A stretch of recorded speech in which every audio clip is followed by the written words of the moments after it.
আসসালামু আলাইকুম ওয়া রাহমাতুল্লাহি ওয়া বারাকাতুহু। আলহামদুলিল্লাহি রাব্বিল আলামিন ওয়াস সালাতু ওয়াস সালামু আলা রাসূলিহিল কারীম ওয়া আলা আলিহি ওয়া সাহবিহি আজমাইন। আমরা আজকের আলোচনায় কিছু আদব শিখব হাই ও হাঁচির ব্যাপারে। হাই তুললে কি করতে হয় আর হাঁচি দিলে কি করতে হয়। হাঁচির অপর নাম কি কি বলা হয়? ছিকি বলেন আপনারা? হাঁচিকে ছিকি বলেন? হ্যাঁ, হাঁচি বলে, ছিকিও বলে। ছিকিটা অবশ্য হিন্দি শব্দ, যাই হোক ভারতের লোকেরা হয়তো বলে।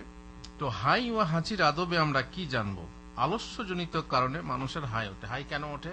যখন ভেতরে ক্লান্তি থাকে, অলসতা থাকে। কথায় বলে, বাংলাতে বলে, হাই এলো নিতে চলো ভাই শুতে। তার মানে ঘুম যখন সাধারণত আসে তখন মানুষের মুখ বেদানো হয়, হাই তোলা হয়।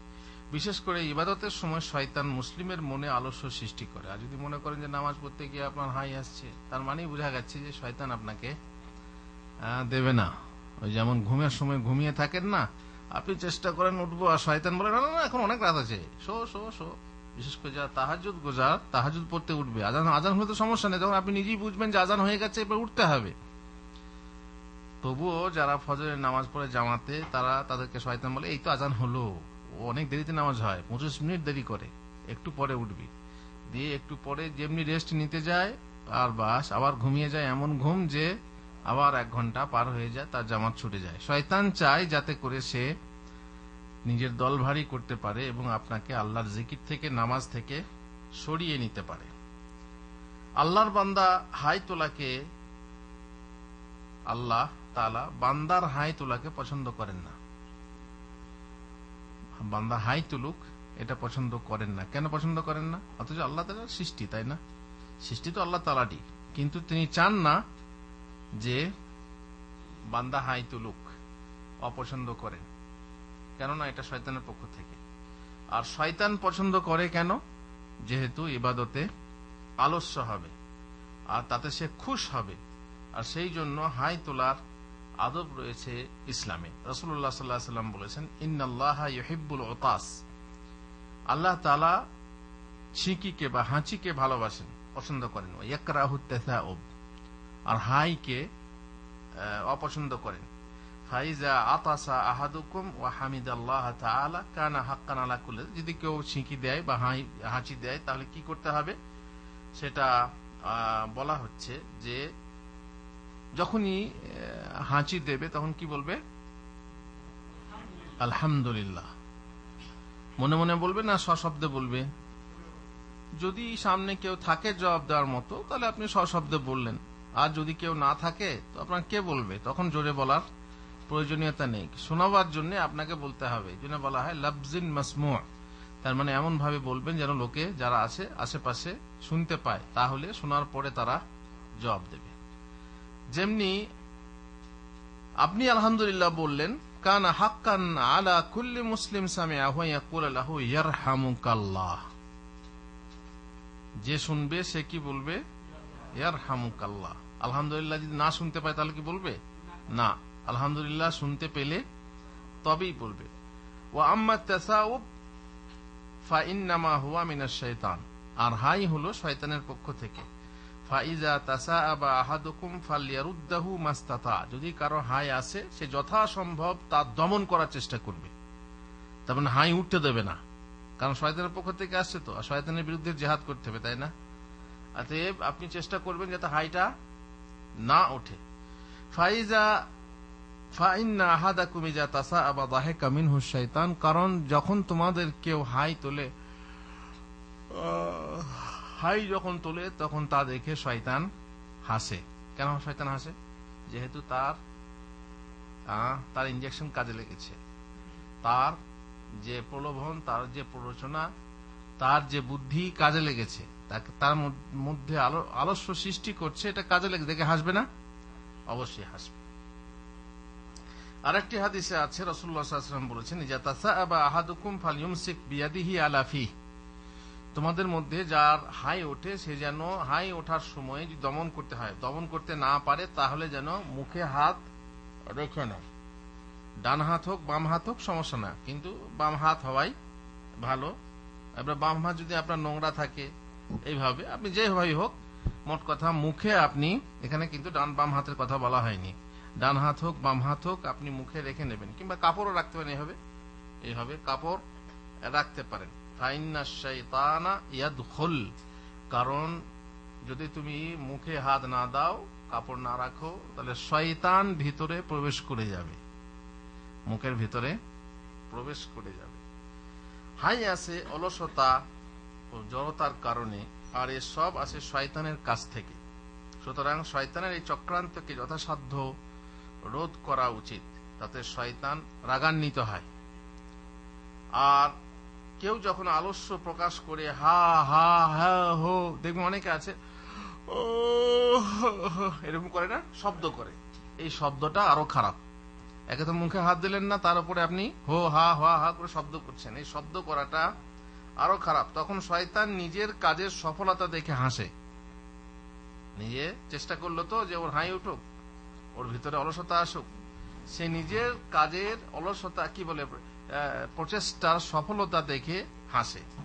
সুতরাং সে সময় শব্দ করে শয়তানকে হাসানো উচিত না। শয়তানের সাফল্য দেখে যে সে খুশ হয়, আনন্দিত হয়, তাকে আনন্দিত করা উচিত না। তাছাড়া লোকের সামনে মুখ খুলে হা হা করে হাই তুললে মুখের দুর্গন্ধ, মুখে একটা দুর্গন্ধ আছে না, বিশেষ করে খালি পেটে, বিশেষ করে আপনার সকালে উঠে, কিংবা অনেক লোক অনেক সময় কথা বলে না, মুখ বন্ধ রাখে, খাবার খায় না, তো তার মুখটা এমনিতেই কি হয়ে যায়, দুর্গন্ধময় হয়ে যায়। আবার কারো হারিস থাকে, দাঁতের রোগ থাকে, এক প্রকার দাঁতের রোগ আছে, সেই রোগের কারণে তার মুখটা পায়খানার মতো গন্ধ করে। সুতরাং সেই ক্ষেত্রে বিশেষ খেয়াল রাখা উচিত যে কারো সামনে যখন হাই তুলবেন, তখন সেই দুর্গন্ধ যেন কারো নাকে গিয়ে না পৌঁছে, তাতে আপনার প্রতি তাদের মনে ঘৃণা সৃষ্টি হতে পারে। তাই সুন্দর ইসলামের এই সভ্যতার বিধান যে আপনি হাই তুললে পরে কি করবেন, মুখে আপনি হাত রেখে নেবেন অথবা কাপড় রেখে নেবেন। প্রকাশ থাকে যে হাই তোলার সময় পঠনীয় কোন দোয়া আমাদের বাদশা বলবে। হাই তোলার সময় কি দোয়া বলতে হয় বাদশা? হ্যাঁ, কেন অনেকে যে বলে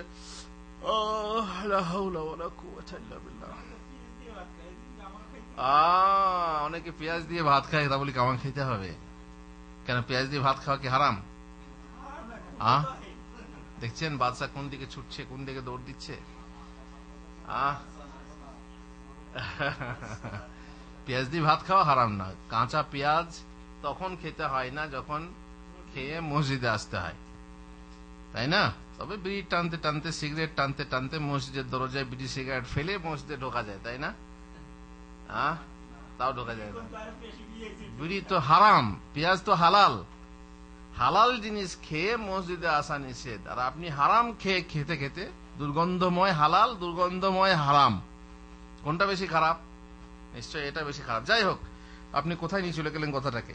মোট কথা, হাই তোলার সময় আউযুবিল্লাহি মিনাশ শাইতানির রাজিম, যদিও সেটা শয়তানের পক্ষ থেকে, তা বললে আল্লাহ রাসূল সাল্লাল্লাহু আলাইহি ওয়াসাল্লাম পড়েননি, পড়তে বলেননি, তেমনি লা হাওলা ওয়ালা কুওয়াতা পড়তেও বলেননি। এই জন্য এই সময় যদি কেউ পড়তে হয় মনে করে পড়ে, তাহলে কি হবে, সেটা বিদআত হবে।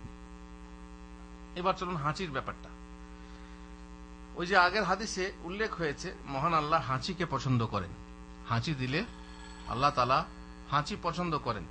অতএব হাঁচিতে বান্দার কষ্টের লাঘব হয়। এই জন্য কি বলতে আলহামদুলিল্লাহ। আমরা হাঁচি দিলে আলহামদুলিল্লাহ কেন বলি?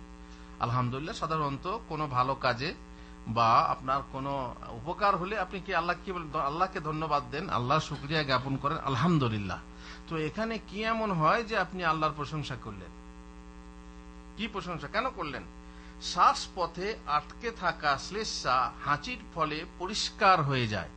যখন আপনি জোরে হাঁচি দেন না, তখন রাস্তাটা কি হয়ে যায়, ক্লিয়ার হয়ে যায়। হার্টের ধমনী সহ অবরোধ মুক্ত ও উন্মুক্ত হয়। আর সেজন্যই এর আদবে আল্লাহর প্রশংসা করতে হয়। এবং যেহেতু আল্লাহর রহমত না হলে হাঁচি না হওয়ার ফলে শ্বাসপথ রুদ্ধ হতে পারে, অথবা একটানা সুরসুর করতে পারে। সুরসুর মানে ওই যে ভেতরে চুলকানি হয়, সুরসুর করে, তাই যে হাঁচির পর আল্লাহর প্রশংসা করে তার জন্য তাকে দোয়া করতে হয়। দোয়া কেন করতে হবে, ইয়ারহামুকাল্লাহ কেন বলতে হবে? যেহেতু আসলে আপনার সমস্যা আছে, আর এই সমস্যাতে বোঝা যায় যে সর্দি হতে পারে। যখন দেখবেন সর্দির পূর্বাভাস যাকে বলে, আবহাওয়ার পূর্বাভাস দেখেছেন, বলে দেয় বৃষ্টি হবে, তেমনি সর্দির পূর্বাভাস হলো কি ঘন ঘন হাঁচি হাঁচি হওয়া। এই জন্য যে শুনে তাকে কি বলতে হয়, ইয়ারহামুকাল্লাহ, আল্লাহ তোমাকে রহম করুক, যেন সর্দিতে আক্রান্ত না হও অথবা সর্দিতে কষ্ট না পাও। যদি আপনি হাঁচি শোনেন তাহলে তো নিশ্চয়ই আগেই বলা হলো একটা হাদিস, তবুও রাসূলুল্লাহ সাল্লাল্লাহু আলাইহি ওয়াসাল্লাম আরেকটা হাদিসে বলছেন, হাক্কুল মুসলিমি আলাল মুসলিমি খামস, মুসলিমের উপরে মুসলিমের 5টা হক আছে। কে বলতে পারবে 5টা হক? মুসলিমের উপরে মুসলিমের 5টা হক আছে। হ্যাঁ আনিস ভাই, কি কি?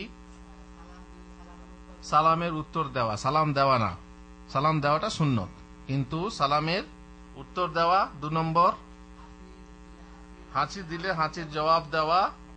আর 3 নম্বর, দাওয়াত দিলে দাওয়াত কবুল করা। 4 নম্বর, রোগী হলে রোগীকে দেখতে যাওয়া। আর 5 নম্বর, জানাজায় অংশগ্রহণ করা। বাস এই 5টা হলো, অন্যান্য হাদিসে আরো 5টা আছে, তো এখানে 5টা কথা বলা হয়েছে। এই 5টা হলো মুসলমানের উপরে হক, বলা হয়েছে ওয়াজিব। এই ওয়াজিব পালন করা অবশ্য কর্তব্য। হাদিসে কথা উল্লেখ হয়েছে যে যে হাঁচি দেবে সে সশব্দে বলবে আলহামদুলিল্লাহ, আর যে তার আলহামদুলিল্লাহ বলা শুনবে সে বলবে ইয়ারহামুকাল্লাহ। ইয়ারহামুকাল্লাহ মানে কি বললাম? আল্লাহ তাআলা তোমার প্রতি রহম করুন। আর আলহামদুলিল্লাহ মানে সমস্ত প্রশংসা আল্লাহ। অনেকে বলে কিন্তু মানে জানে না, আমি আপনাকে দোয়া দিলাম ইয়ারহামুকাল্লাহ বলে, অথচ আমি মনেই আমার নেই যে আমি কি বললাম, তো দোয়াটা কবুল হবে? যে দোয়ার মানে আপনি জানেন না, রাব্বানা আতিনা ফিদ দুনিয়া হাসানা ওয়া ফিল আখিরাতি হাসানা, এর মানেই জানেন না, আমি আল্লাহর কাছে দোয়া করছি, হবে কবুল? নাকি ওই রকম হবে, হুজুর আমার জন্য দোয়া করেন যেন ছেলে হয়, বিয়ে না করেই ছেলে। তো আপনি আল্লাহর কাছে কি চাইছেন তা জানছেন না, সেই ক্ষেত্রে আপনার দোয়া যে কবুল হবে তার কোনো নিশ্চয়তা নেই। তাহলে ইয়ারহামুকাল্লাহ মানে কি হলো? আল্লাহ তোমার প্রতি রহম করুন। অন্য এক বর্ণনার মতে হাঁচির পর আলহামদুলিল্লাহি আলা কুল্লি হাল বলা যায়। কি বলতে হয়?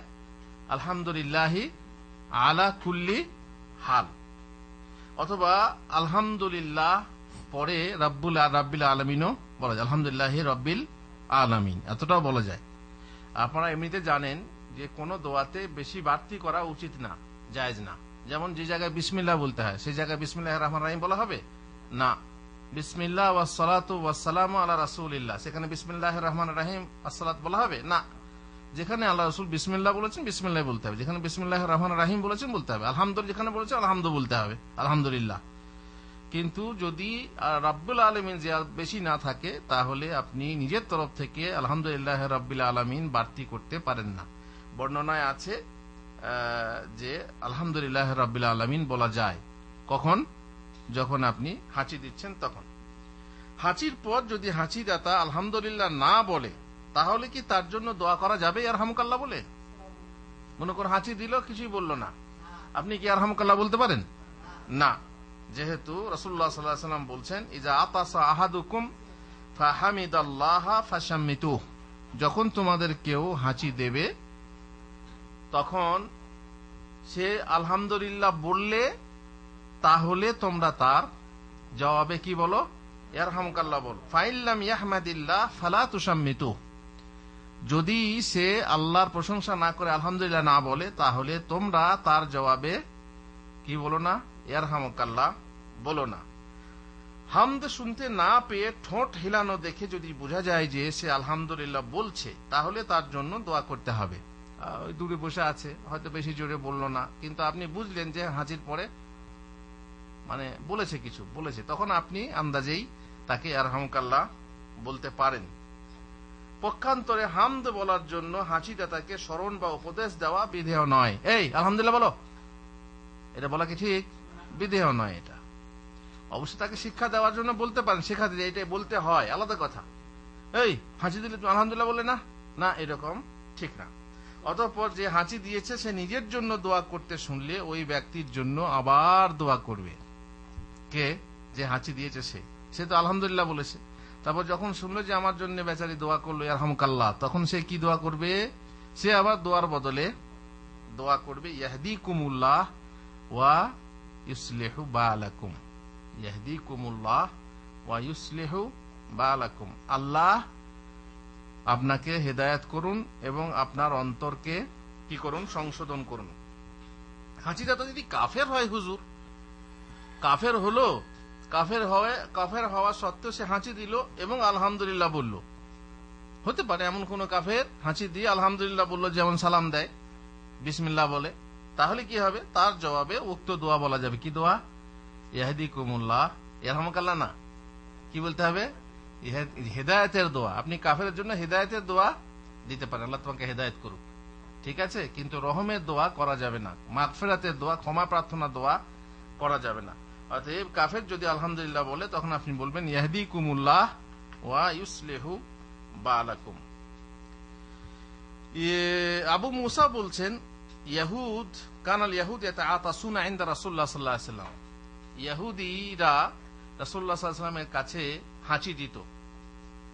ইয়ারজুনা ইয়াকুলা লাহুম ইয়ারহামুকুমুল্লাহ, তারা আশা করত যে নবী, মানে অনেকে তো মনে মনে স্বীকার করত নবী খালি আমাদের বংশের নয় বলে আমি মানতে পারছি না। অনেকের মধ্যে এই শয়তানি থাকে, জানি কিন্তু মানব না, ওকে যোগ্য মোরল কিন্তু মোরল বলে মানব না। এটা জানতো যে মোহাম্মদ আমাদের জন্য বদদোয়া করে ধ্বংস হয়ে যাব, কিন্তু মোহাম্মদকে নবী বলে মানত না, স্বীকার করত না সাল্লাল্লাহু আলাইহি ওয়াসাল্লাম। তারা আশা করত কি, যে আমরা মোহাম্মদের কাছে হাঁচি দিয়ে আলহামদুলিল্লাহ বলি, দেখি আমাদের জন্য দোয়া করছে কিনা। আর তারা চাইতো যে আল্লাহ রসুল যেন তাদের জন্য দোয়া করেন। তো যখনই তারা বলতো আলহামদুলিল্লাহ, তখন আল্লাহ রসুল সাল্লাল্লাহু আলাইহি ওয়াসাল্লাম এই দোয়া বলতেন, ইয়াহদিকুমুল্লাহু ওয়া ইউসলিহু বালাকুম, ইয়াহদিকুমুল্লাহু ওয়া ইউসলিহু বালাকুম, আল্লাহ তোমাদেরকে হেদায়েত করুক এবং তোমাদের অন্তরকে সংশোধন করুক, তার মানে তোমরা মুসলমান হও। এই দোয়া দেওয়া চলবে। হাঁচির সময় মুখে হাত অথবা কাপড় রেখে যথাসম্ভব শব্দ কম করুন। হাঁচি করে যখন খুব জোর, দেখবেন এক এক সময় আমার মসজিদে একটা লোক আছে, মসজিদ কাঁপিয়ে তোলে, দেখেছেন, শুনেছেন, মসজিদ কাঁপিয়ে তোলে, আবার তারপরে যে আলহামদুলিল্লাহটা বলে সেটা আরো জোর, আরো জোর আলহামদুলিল্লাহ। আরে ভাই, এগুলো হচ্ছে বাড়াবাড়ি, এগুলো হচ্ছে বাড়াবাড়ি। তো বেশি জোর শব্দ করবেন না, মুখে হাত রাখবেন কিংবা এইভাবে কাপড় রেখে নিয়ে আপনি হাঁচি দেবেন। আর শব্দ যথাসম্ভব আপনি কম করবেন, যাতে মজলিসে আপনার হাঁচির শব্দে লোকেরা চমকে বা বিরক্ত না হয়ে যায় এবং আপনার নাক বা মুখ থেকে সবেগে নির্গত শ্লেষ্মা অথবা থুতু অপরের গায়ে গিয়ে ছিটে না লাগে। আবু হুরায়রা রাদিয়াল্লাহু তাআলা আনহু বলছেন, কানা রাসূলুল্লাহ সাল্লাল্লাহু আলাইহি ওয়াসাল্লাম ইযা আতাসা ওয়াদাআ ইয়াদাহু আও সাওবাহু আলা ফিহি ওয়া খাফাদা আও গাদ্দা বিহা সাওতা। আল্লাহ রাসূল যখন হাঁচি দিতেন তখন নিজের হাত অথবা কাপড় মুখে রেখে নিতেন এবং যথাসম্ভব আওয়াজ কি করতেন? কম করতেন, আওয়াজ কম করতেন। আচ্ছা, যদি কেউ বারবার হাঁচে, হাঁচি হাঁচি করতেই আছে, কতবার জবাব দিতে হবে? 3 বার। 3 বারের বেশি হলে আর দিতে হবে না, তখন বলতে তোমাকে সর্দি লেগেছে, তাই না? সুতরাং এটা জানবেন যে 3 বার আলহামদুলিল্লাহ বললো, 3 বার আপনি ইয়ারহামুকাল্লাহ বললেন, তারপরে যদি হেঁচেই যায় আর দোয়া করে, আর বলার দরকার নেই। আচ্ছা, নামাজের ভিতরে যদি হাঁচি আসে, নামাজ পড়ছেন আর ওই সময় হাঁচি করলেন, তাহলে আলহামদুলিল্লাহ বলা যাবে, কিংবা এর বদলে একটা দোয়া আছে, আলহামদুলিল্লাহ হামদান কাসীরান তাইয়িবান মুবারাকান ফি মুবারাকান আলাইহি কামা ইউহিব্বু রাব্বুনা ওয়া ইয়ারদা, এই দোয়াটা বলতে হয়। আর এর জবাবে কিন্তু ইয়ারহামুকাল্লাহ বলা যাবে না, কারণ এর ইয়ারহামুকাল্লাহ এটা হচ্ছে মানে আপোষে কথাবার্তা হয়ে গেল, এই জন্য জবাব দেওয়া যাবে না। কিন্তু আলহামদুলিল্লাহর জন্য এটা বলা যাবে। সাহাবী বলছেন যে আমি নামাজে এলাম, আমি হাঁচি দিলাম, হাঁচি দেওয়ার পর আমি এইটা বললাম, কোনটা? আলহামদুলিল্লাহ হামদান কাসীরান তাইয়িবান মুবারাকান ফীহি মুবারাকান আলাইহি কামা ইউহিব্বু রাব্বুনা ওয়া ইয়ারদা। তারপরে জোরে বলে ফেলেছি, রাসূলুল্লাহ সাল্লাল্লাহু আলাইহি ওয়াসাল্লাম সালাম ফেরা বলছে, এই কে দোয়াটা বললে রাব্বানা লাকাল হামদ হামদান কাসীরান, এই দোয়াটা কে বললো? কেউ বলে না, ভয় হয়ে গেছে। দ্বিতীয়বার বললেন, কে বললো বলো। তৃতীয়বার যখন বললেন যে কে বললে, সে ভুল কথা বলেনি, বা কে বললে বলো, তখন রিফা নামক সাহাবী তিনি বললেন, ইয়া রাসূলুল্লাহ আমি বলেছি। তো বললেন যে আমি দেখলাম 30-এর অধিক ফেরেশতা প্রতিযোগিতা করছিলেন কে এই দোয়াটা আল্লাহর কাছে আগে পৌঁছাবেন। কত সুন্দর দোয়া! এই দোয়া সবারই শিখে নেওয়া উচিত। বিশেষ করে এই দোয়া কখন বলতে হয়? নামাজে বলতে হয়। কখন? সামি আল্লাহু লিমান হামিদা বলার পর রব্বানা লাকাল হামদ, রব্বানা ওয়া লাকাল হামদ, কিংবা রব্বানা লাকাল হামদ হামদান কাসীরান তাইয়িবান মুবারাকান ফীহি। তারপরে আর আছে রব্বানা লাকাল হামদ হামদান কাসীরান তাইয়িবান মুবারাকান ফীহি মুবারাকান আলাইহি কামা ইউহিব্বু রাব্বুনা ওয়া ইয়ারদা। এই যে দোয়া, এই দোয়াটা আপনার নামাজের ভিতরে বলতে হয়। এই হলো মোটামুটি হাই ও হাঁচির আদব। আপনি নামাজে থাকলে আপনি এই দোয়াটা পড়বেন, কিন্তু আপনার আলহামদ শুনে অন্য কেউ কিন্তু ইয়ারহামুকাল্লাহ বলতে পারবে না, কারণ ওখানেই শেষ। নামাজের ভিতরে বুঝতেই পারছেন, নামাজের ভিতরে সবকিছু বলা যায় না। নামাজের ভিতরে এখানে বলা হয়েছিল, একজন ইয়ারহামুকাল্লাহ বলেছিল, তো আল্লাহ রাসূল সাল্লাল্লাহু আলাইহি ওয়াসাল্লাম বললেন যে ইন্নাস সালাতা লা ইয়াসলুহু ফিহা কালামুন নাস, নামাজ এমন যে এর ভিতরে মানুষের কথাবার্তা বা এক অপরকে দোয়া দেবে এটা জায়েজ না, বরং এর ভিতরে তাসবিহ তাহলিল আছে, যে দোয়া দরুদ আছে সেগুলো পড়ো, আর আপোষের কথাবার্তা বলো না। তো নামাজ পড়তে পড়তে কি কথা বলা যাবে? নামাজ পড়তে পড়তে কি কথা বলা যাবে? নাকি ওই যে ঈদের নামাজ পড়তে গিয়েছিল 3 বন্ধু 5 ওয়াক্তের নামাজ পড়ে না, ঈদের সময় নতুন প্যান্ট সেলাই করে প্যান্ট শার্ট পরে ঈদের নামাজ পড়তে গেছে।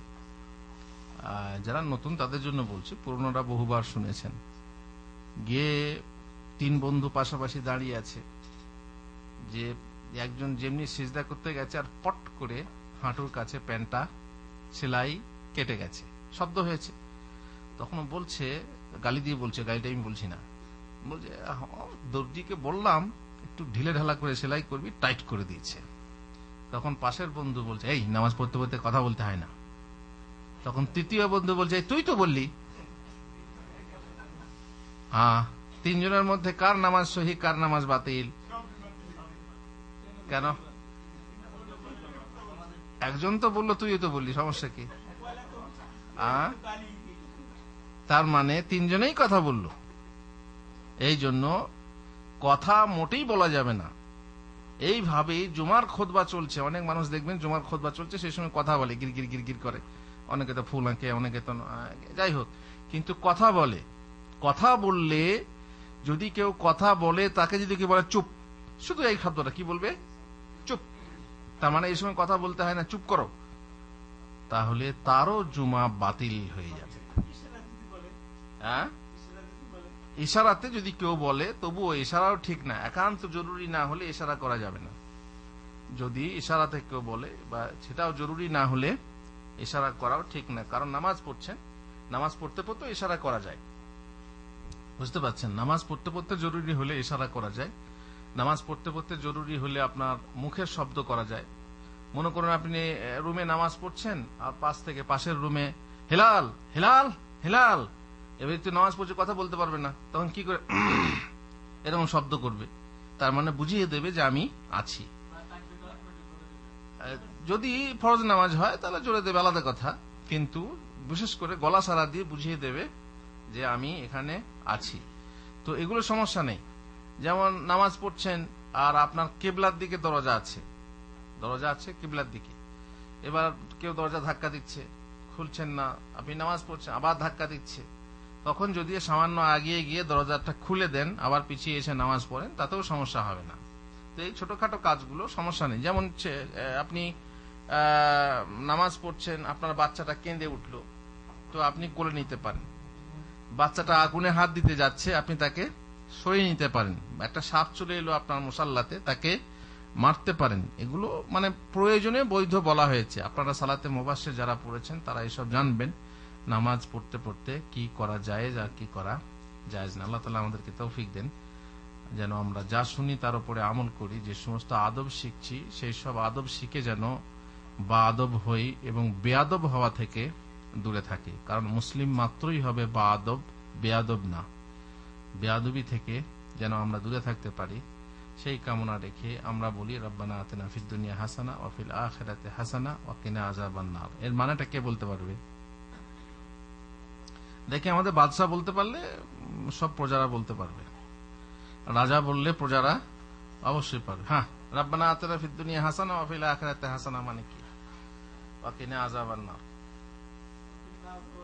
না, শুরু থেকে বলেন রব্বানা আতিনা ফিদ দুনিয়া হাসানা ওয়া ফিল আখিরাতি হাসানা, এর মানে কি?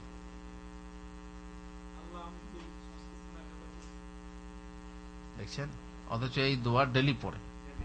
এমনি করে আমার মনে হয় যেন এখানকার 12 আনা নাকি 98% লোক জানে না। 2 জন 3 জন বড় জোর বলতে পারবে। দেখি কে কি জানেন, হাত তোলেন তো। দেখেন মাত্র 4 জন। এবার কিছু কিছু জানলে তো হবে না। যে সত্যি মানেটা জানেন, যিনি সত্যি জানেন তিনি হাত তোলেন ঝেড়ে, দেখি কজন জানেন। কই, এই তো 3 জন কি 4 জন। তাহলে আমরা রব্বানা আতিনা ফিদ দুনিয়া কেউ এমন নেই যে পড়ি না, কিন্তু দুঃখের বিষয় কি পড়ি তা জানি না।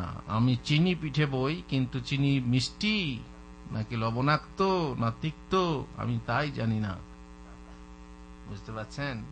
গাধাটা আমি আর বললাম না, বুঝতেই পারছেন। গাধা বলে খারাপ লাগবে তাই না? হ্যাঁ, চিনির বলদ বলা হয় যে বইছি কিন্তু জানি না যে চিনি মিষ্টি না তেতো। তো এই হচ্ছে মুশকিল। রব্বানা আতিনা ফিদ দুনিয়া হাসানা, হে আল্লাহ, হে আমাদের প্রতিপালক, তুমি আমাদেরকে দুনিয়াতে হাসানা দাও। হাসানা মানে ভালো জিনিস, মঙ্গল দাও, কল্যাণ দান করো। ভালো বাংলা বললে না, হ্যাঁ ভালো জিনিস দাও, যেটাই ভালো সেটাই আমরা চাই। ওয়া ফিল আখিরাতি হাসানা, আর আখিরাতেও আমাদেরকে ভালো জিনিস দাও। আখিরাতে ভালো জিনিস কি? জান্নাত বললেই হবে। হুর দাও, গাছ দাও, ফল দাও, এসব বলার দরকার নেই, খালি জান্নাত বললেই তো হবে, তাই না? বাস, আখিরাতে ভালো জিনিস দাও। কি ভালো জিনিসটা কি? আখিরাতে ভালো জিনিস দাও মানে হচ্ছে আখিরাতে আমাদেরকে জান্নাত দাও। সুতরাং ওয়া কিনা আযাবান নার, আর জান্নাত দিলেই তো জাহান্নাম থেকে মুক্তি পাবেন। তাও আপনি আল্লাহকে আবার বলছেন যে ওয়া কিনা আযাবান নার, আর আমাকে বা আমাদেরকে জাহান্নাম থেকে রক্ষা করো। এত সুন্দর দোয়া যদি কেউ মানে না জানে, তাহলে পরে চিন্তা করেন যে কিভাবে আল্লাহ দোয়াটা কবুল করবেন। আপনি রব্বানা আতিনা পড়ছেন, অথচ আল্লাহ জানছেন তার মানে, কিন্তু আপনি জানেন, আপনার মনের ভিতরে নেই যে আমি কি চাইছি। আল্লাহ দেবেন? অতএব আল্লাহ তাআলা আমাদেরকে এসে দোয়া বুঝে, আসলে মানুষের চেষ্টা নেই, মানুষের চেষ্টা না থাকলে কি করা যায়। বেশ, তাহলে রব্বানা আতিনা ফিদ দুনিয়া হাসানা ওয়া ফিল আখিরাতি হাসানা ওয়া কিনা আযাবান নার। ওয়া সাল্লাল্লাহু আলা নবিয়িনা মুহাম্মদ ওয়া আলা আলিহি ওয়া সাহবিহি আজমাইন।